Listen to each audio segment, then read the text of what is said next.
Après avoir connu des succès ailleurs, le gaz a finalement été introduit à Madagascar par le biais du programme FormaProd en 2014. En bref, le gaz n'est autre qu'une méthodologie d'apprentissage basée sur l'établissement et la réalisation d'une vision bien définie, et ce, tout en respectant l'équité du genre. L'année 2016 a marqué le partage du gaz dans toutes les zones touchées par le programme. Je suis Razaf Njafara Natacha Philippine, résident dans la commune Andoudabé. Ayant reçu une formation technique sur la culture maraîchère, j'ai également bénéficié de la formation GALS et actuellement, je suis champion GALS. Je suis Rassana Poule China. On m'appelle China.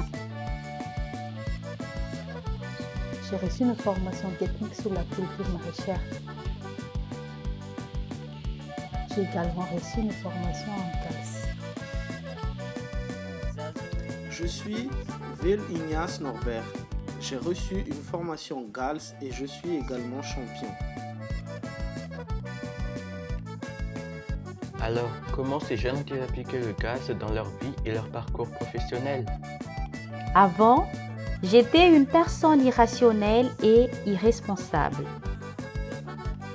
Mais, après avoir été formée, je suis sortie de ma zone de confort tout en prenant ma responsabilité au niveau de la communauté et dans le foyer, sans décliner ou passer cette responsabilité aux autres.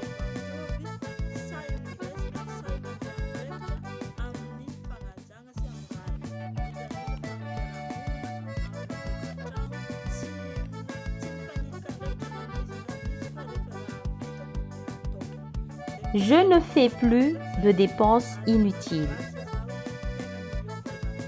Voici mon mari et nous sommes tous les deux des champions GALS. Nous avons une même vision et en ce moment, nous projetons ensemble pour cette même vision.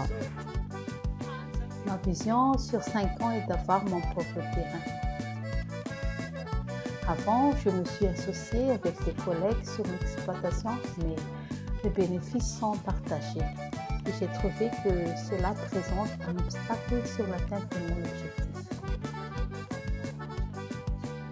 J'ai décidé alors de travailler seule pour que je puisse atteindre ma vision. J'ai cherché un terrain, j'ai négocié et contracté avec le propriétaire.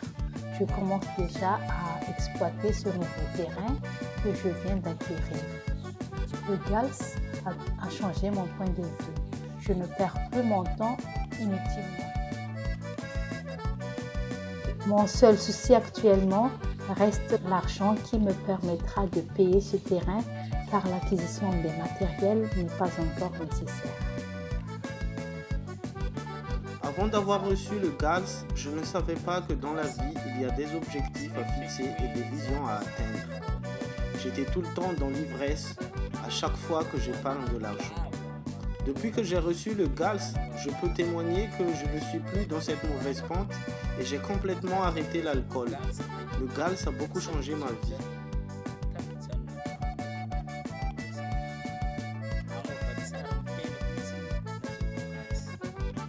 Mais l'application du gaz dans la vie de tous les jours n'est pas sans problème. Dans notre cas, des difficultés ont été rapportées par certains jeunes. Les difficultés que j'ai rencontrées dans l'application du GALS étaient surtout les dépenses et la vie de la société sur notre mode de vie. Mes amis me critiquent que je ne suis pas à la mode ou en vogue. Du coup, cela me fait mal car je suis jeune autant qu'eux. Cependant, le GALS me motive davantage, donc je me concentre sur ma vision et suis déterminée à en franchir chaque étape malgré les jugements négatifs. Aucun critique ne m'empêcherait de l'atteindre. En ce qui me concerne, je pense que les menaces sur l'atteinte de ma vision seront le changement climatique et la maladie. Si on est fatigué, on tombera malade. Le traitement pourra nous faire perdre beaucoup de temps. La sécheresse, la forte pluie et l'inondation peuvent aussi entraver le projet fixé par cette vision.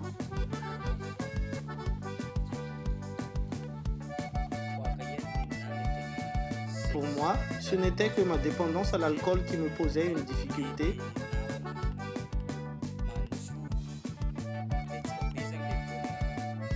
Avant, je ne pouvais même pas épargner le tiers de mes revenus.